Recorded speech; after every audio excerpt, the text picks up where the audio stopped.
हाय, hello, सत श्री अकाल, नमस्ते, welcome back to our channel.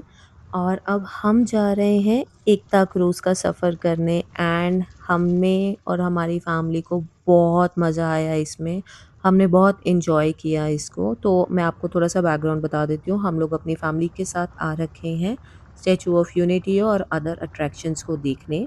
Statue of unity का 8 बजे का स्लॉट ले लीजिए, बेस्ट टाइमिंग रहेगा आपके लिए। अगर आप फैमिली के साथ भी आ रहे हैं या अकेले भी आ रहे हैं, 8 एएम वाला स्लॉट सबसे बेस्ट है। उसके बाद आप ये एक्सपीरियंस बुक करिएगा जो कि है एकता क्रूज़ का। Amazing, amazing one time experience आपको ज़रूर लेना चाहिए इसका।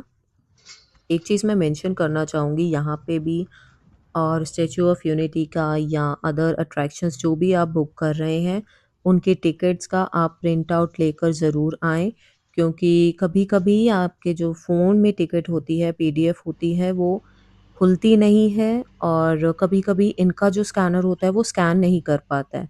तो टाइम वेस्ट ना हो और ईज़िली एंट्री हो जाए, इसके लिए आप अपने टिकट्स का प्रिंट आउट ज़रूर लेकर आएँ। स्टैच्यू ऑफ यूनिटी पे आपको आधार कार्ड भी लगेगा, लेकिन यहाँ पे आपको आधार कार्ड की ज़रूरत नहीं है, यहाँ पे बस आपके टिकट्स ही ज़रूरी रहेंगी जो आप प्रिंट आउट लेकर आएँगे।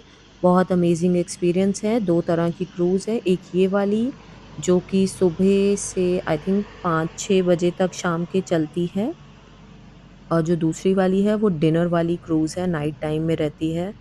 हमने मॉर्निंग वाली मतलब ये आफ्टरनून वाली ही बुक करी थी, हमारी फैमिली के हिसाब से और हमारे स्लॉट्स बुकिंग के हिसाब से ये एकदम सही रहा हमारे लिए, और बहुत अच्छा एक्सपीरियंस रहा है। आप इसको एन्जॉय करिएगा। कोई भी आपके पास कमेंट करने के लिए क्वेश्चन है, डाउट है, आप प्लीज़ कमेंट करिएगा और मैं कमेंट के अंदर रिप्लाई करूँगी। Okay, bye, enjoy.